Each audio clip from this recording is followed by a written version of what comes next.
15వ రోజు స్త్రీయ వెలుగులో నిన్నటి కంటిన్యూ చూద్దామండి. పురుష ప్రకృతి విడదీసి విభజిస్తే స్త్రీ ప్రకృతి కూర్చి చేకూరుస్తుంది. పరిణామ పదంలో స్త్రీ పురుషులిద్దరూ 2 పాదాల వంటి వారు. 2 పాదాలు అడుగులు వేసేటప్పుడు ఎత్తటం దించటం ఉంటాయి. ప్రతిదీ నడుపుతుంది, అనుసరిస్తుంది. ప్రపంచవ్యాప్తంగా పిల్లలందరి హక్కులు పరిరక్షించటానికి స్త్రీలు కంకణం కట్టుకునే ప్రపంచం. మాతృదినం ఎంతో గొప్ప ఉత్సవం, పండుగ. పిల్లలు, వాళ్ళ పిల్లలలో, సోదరులో, పురుష స్నేహితుల్లో, మామయ్య, బాబాయి, మగ బంధువులందరూ వయసుతో నిమిత్తం లేకుండా పిల్లల్లో ఇమిడి ఉంటారు. అందుకే మాతృదినంను స్త్రీల దినంగా మార్చాలి. ప్రతి స్త్రీ హృదయంలోనూ ఒక తల్లి ఉంటుంది, ఆమెకు పిల్లలు ఉన్నా లేకపోయినా. అందుకని ఆ విధంగా మార్చమనటం సబబే. శారీరకంగా తల్లులు కానీ స్త్రీలందరినీ వేరు చేయటం అంటే తల్లిగా మారకపోయినా అదే ప్రేమ, కరుణ, సౌందర్యమున్న భవిష్యత్ తల్లులందరినీ నిర్లక్ష్యం చేయటమే. ప్రపంచ మహిళా దినం నాటి ప్రతిజ్ఞ ఈ విధంగా ఉండాలి. ప్రపంచంలోని పిల్లలందరికీ సరియైన నిర్దేశకత్వం వహిస్తామని మేమందరము సమగ్రతతోనూ చిత్తశుద్ధితోనూ వాగ్దానం చేస్తున్నాము. వారిలో సౌందర్యము, మంచితనము, ఉల్లాసము, ఆరోగ్యము, సత్యము, ధైర్యము, నిర్భీతులు పొందుపరుస్తామని ప్రతిజ్ఞ చేస్తున్నాము.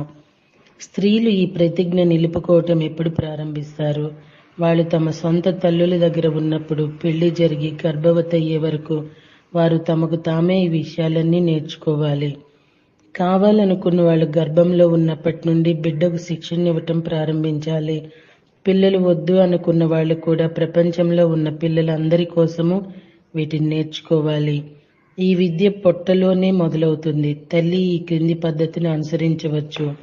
ఆమె తన పొట్టను తాకి, పాప జాగ్రత్తగా విను, నేను మీ అమ్మను. నువ్వు జన్మించిన తరువాత మంచితనం, సత్యసంధతల దిశగా నీ జీవితం సాగాలి. నేను చెప్పేది నువ్వు వినగలుగుతున్నావా అని మెల్లగా చెప్పాలి. నిరంతరము సౌందర్యాన్ని ప్రేమించు, సౌందర్యాన్ని పరిరక్షించు. నువ్వే స్వయంగా సౌందర్యంతో ఉండు.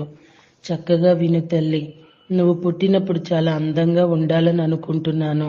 శారీరక సౌందర్యము, అనుభూతిక సౌందర్యము, మానసిక సౌందర్యము అన్నీ కలిగి ఉండాలి. అనిపిస్తోందా? ఇది నేను ప్రతిరోజు మళ్ళీ మళ్ళీ చెప్పే మొదటి పాఠం. ఒక ఆత్మగా దాన్ని సంపూర్తిగా గ్రహించు. ఇంకా 2వ పాఠం, నువ్వు మంచి బాలుడు, బాలికగా ఉండు. ఎప్పుడు ఎవరికీ హాని చేయకుండా అందరినీ ప్రేమిస్తూ అందరి పట్ల దయతో వ్యవహరించు.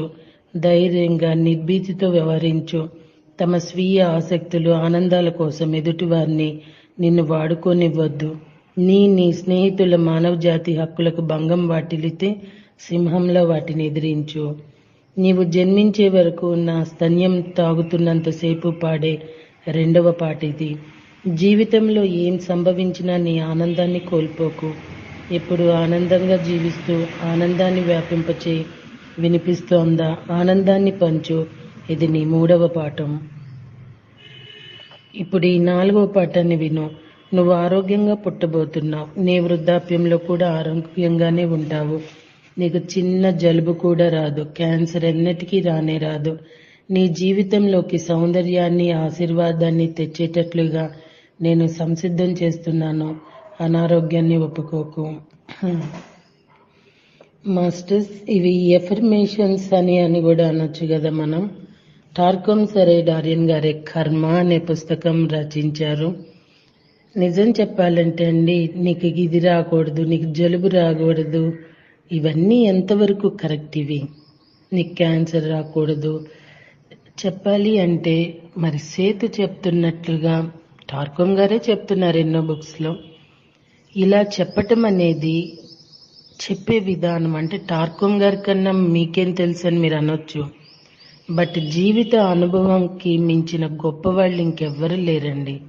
టార్కమ్ గారు, పత్రి గారు, లేకపోతే రాముడు, కృష్ణుడు, వీళ్ళందరూ గొప్పవాళ్ళుగా తీసుకుంటే మనం ఎప్పుడూ కూడా పేదవాళ్ళంగానే ఉంటాము. మన జీవిత పాఠాన్ని మనం ఎప్పుడు గొప్పగా తీసుకుంటామో అప్పుడే మనం గొప్పగా జీవించగలుగుతాం కూడా. ఇది రాకూడదు అది రాకూడదు అంటే ఒక ఆత్మ భూమి మీదకు ఒక ప్రణాళిక కోసం వస్తుంది. మేబీ ఒక క్యాన్సర్ అనే వ్యాధితో తన ఎన్నో జన్మల కర్మల్ని టార్కోమ్ గారే రాశారు కదా, కర్మ అనే బుక్ లో మనం ఆల్రెడీ ఆడియో కూడా చేసుకున్నాము. అనుభవిస్తానికి వస్తుంది, అనుభవించి తీరాలి. మరి నీకు క్యాన్సర్ రాకూడదు అంటే అక్కడ ఎలా ఉంటుందంటే అండి, చెప్పిన విధానము తన ఒక ప్రణాళికతో భూమి మీదకు వస్తుంది. మనం ఇక్కడికి ఫీడ్ చేస్తున్నాము. ఈ ఫీడింగ్ తనలో ఒక అస్తవ్యస్తతని క్రియేట్ చేస్తుంది. ఒక స్త్రీగా ఒక పురుషుడిగా పుట్టాలి అనుకోవటం ఎలా ఉంటుందో, ఇవి రెండు కలిసిపోయి పుట్టడం ఎలా ఉంటుందో అలా జరిగిపోతుందేమో ఈ శకలింగి ఇట్లాంటివన్నీ. సో ఈ చెప్పే విధానంలో ఎందుకో అండి కొంచెం డైజెస్ట్ కావట్లేదు. ఎందుకంటే నేను పెళ్ళై వచ్చేటప్పుడు మా అమ్మగారు ఆవిడకి అందరూ ఆడపిల్లలు వెళ్ళిపోయారు, నువ్వే ఆడపిల్లగా ఉండి సుఖపెట్టాలి అలా చెప్పి పంపించారండి. యాక్చువల్లీ హనిత అనే క్యారెక్టరు చాలా స్వీట్ క్యారెక్టరు. నాకు పెట్ నేమ్ ఉంది చంటి. చాలా ధైర్యము, అసలు నిర్మోహమాటం అలా ఉండే క్యారెక్టర్. మా అమ్మ ఫీడింగ్ వల్ల నేను ఈ నెక్స్ట్ జీవితంలో ఇలా అడుగు పెట్టినప్పుడు అమ్మ మాట నేను ఎప్పుడూ వింటూ ఉంటానండి. నా జీవితము నేను ఇప్పుడు కోల్పోయాననే చెప్పాలి. స్పిరిచువల్గా టార్కోమ్ గారు రాసిన కర్మ సిద్ధాంత ప్రకారం ఇవన్నీ అయితే ఇప్పుడు ఇది కరెక్ట్. బట్ మెటీరియలిస్టిక్గా చూడాలి అంటే మాత్రం నా జీవితాన్ని నేను కోల్పోయాను. బానిసత్వం అనేది వెళ్ళిపోయాను.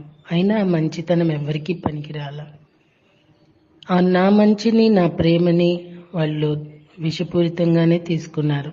సో తర్వాత మా నాన్నగారు 2 years నాతో మాట్లాడలా, నువ్వు అక్కడ ఎన్నో పడిని మాకెందుకు చెప్పలేదని. మరి మా అమ్మ నాకేం చెప్పి పంపించారండి. సో నేను అది అవలంబించాను.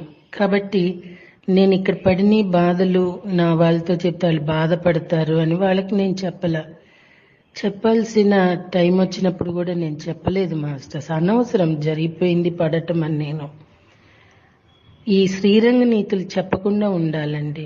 ఇండివిజువల్ లైఫ్స్ ప్రతి ఆత్మకి తెలుసు తనేం పడాలి, ఎప్పుడు పడాలి ఏంటని.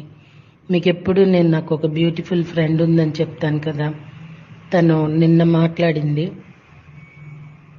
ఒక విషయంలో. ఏంటి ఇలా జరిగింది అంటే తను ఒకటే అంది, ఈ ఏజ్లో ఇలా రావాలి, ఈ ఏజ్లో నేను ఇది ఫేస్ చేస్తాను, ఇలా డిజైన్ చేసుకున్నప్పుడు అది మనం ఫేస్ చేసి తీరుతాము.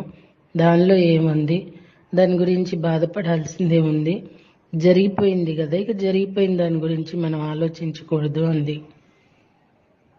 నిజం చెప్పాలంటే తనే ఒక స్పిరిచువాలిటీ అనిపిస్తుందండి. మనం చెప్పే అఫర్మేషన్స్ కూడా మనం అక్కడ యోచన చేయాలి. ఒకే ఊకదంపుడు చేస్తే తర్వాత అది వాళ్ళ మీద, బిడ్డల మీద ప్రభావం చూపిస్తుంది. ప్రహ్లాదుడు తల్లి ప్రహ్లాదుడికి ఎన్నో నేర్పించింది. ఒక ప్రహ్లాదుడు భూమి మీద మనకి ఉదాహరణగా నిలిచిపోయాడు. అంతేకాని నీకు ఈ రోగం రాకూడదు, ఆ రోగం రాకూడదు, ఇట్లాంటి విధానాలు కూడదు అంటాం కన్నా మరి సేతు అయిపోయింది నాకు లభించింది అనుకోమంటున్నాడు. మనం ఏదైతే వద్దు అని చెప్తూ ఉంటామో అవే మనలో ప్రొడ్యూస్ అవుతాయి అనే ఒక విషయాన్ని ఇక్కడ మర్చిపోకూడదేమో. టార్కోమ్ గారి వర్షన్ తప్పు అనే సాహసం నేను చేయలేనండి.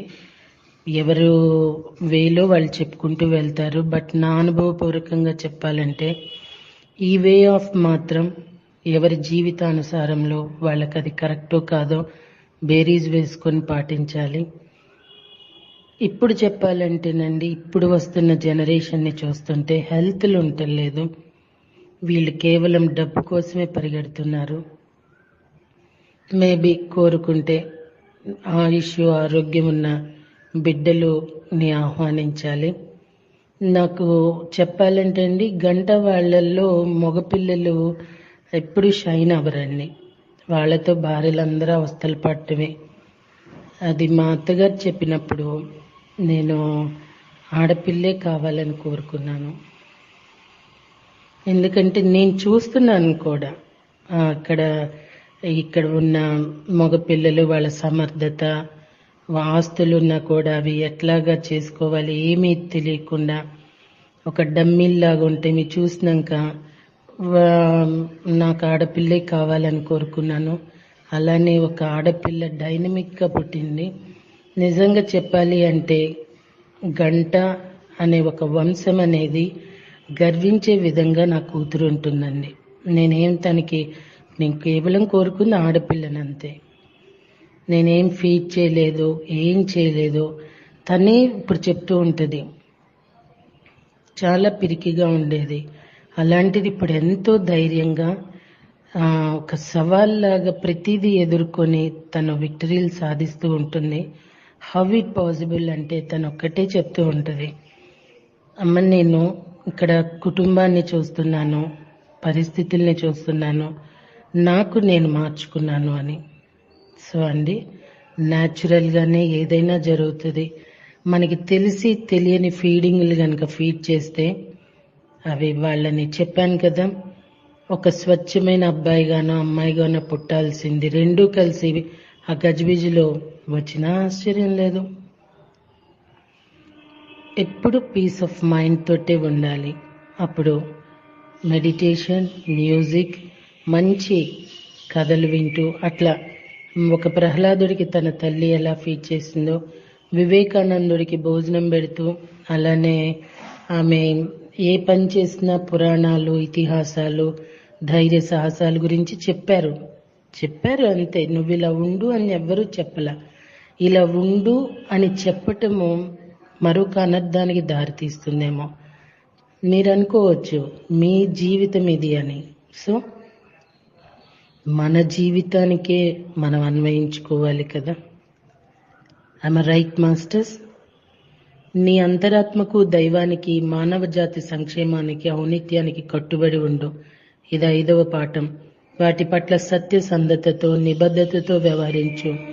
మానవ జాతి అత్యున్నత ఔన్నిత్యం పట్ల, హృదయం పట్ల నిబద్ధత లేనట్లయితే నువ్వు సత్యసంధతతో ఉండలేవు.